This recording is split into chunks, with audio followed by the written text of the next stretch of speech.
Hello and welcome to the Arkquarium. Come in and take a seat, the show is about to begin.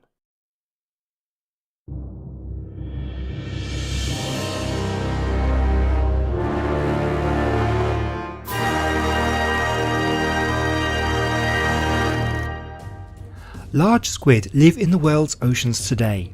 The two largest species, the giant squid and the colossal squid, are said to be one of the largest known living invertebrates.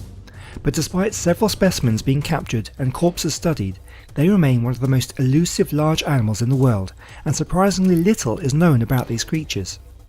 So given how little we know about the giant squid that are alive today, it's unsurprising to find out that we know even less about the giant squid, Tusoteuthis, that lived around 80 million years ago.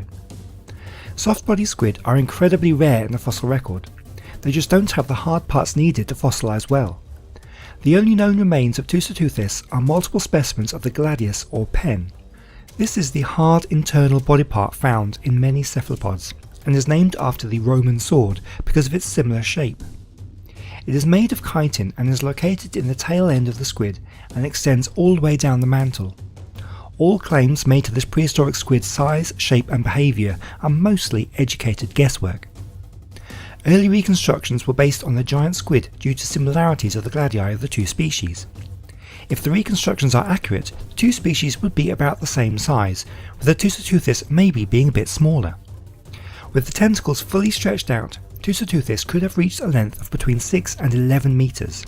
That's about 20 to 35 feet. The models used here in Ark are definitely on the large side. But more recently, comparisons have been made with another squid species, the vampire squid. This is because the gladius of the Tusoteuthis is actually more like the gladius of the vampire squid in its form. If this is correct, and if Tusoteuthis had a similar body proportions to the vampire squid, then it certainly would not have been 11 metres long, but possibly around 6 metres, with a much stockier body than the giant squid. Most of the length of the giant squid and of Tusoteuthis, if it did resemble it, is made up of the two large grabbing tentacles. However, many scientists believe Tusoteuthis only had 8 arms and no tentacles, as there is no fossil evidence that any of the smaller related species had tentacles. It is difficult to determine if they would have had ink sacs, but it is certainly possible, as many other earlier vampiromorphs have this feature. Arm hooks are likely, but suckers do not fossilise and their presence cannot be determined. Another difference between this ancient squid and its modern counterpart is lifestyle. Modern giant squid are thought to live in the ocean at depths of around 600 to 1000 feet. Tusoteuthis lived in the western interior seaway, which was a vast sea that bisected North America, so vast that at times it connected the Gulf of Mexico to the Arctic, covering the great American plains of today. But this sea is thought to have been only 600 feet deep. There is some indirect evidence that these ancient squid may have even lived close to the surface. A Tusoteuthis gladius has been discovered with a bite damage.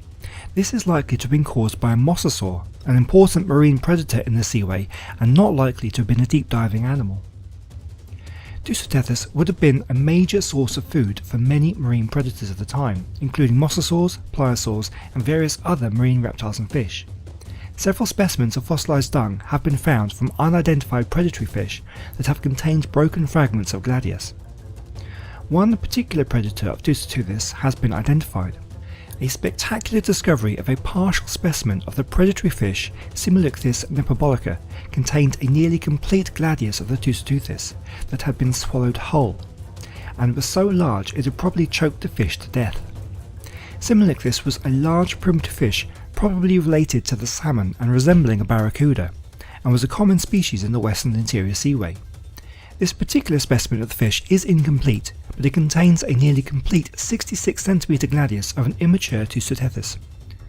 The squid is lodged in an area of the stomach of the fish, with the expanded rear of the gladius stuck in the ribcage area of the shoulder of the fish. The handle of the gladius projects towards the mouth where it appears to be broken below the left gill cover.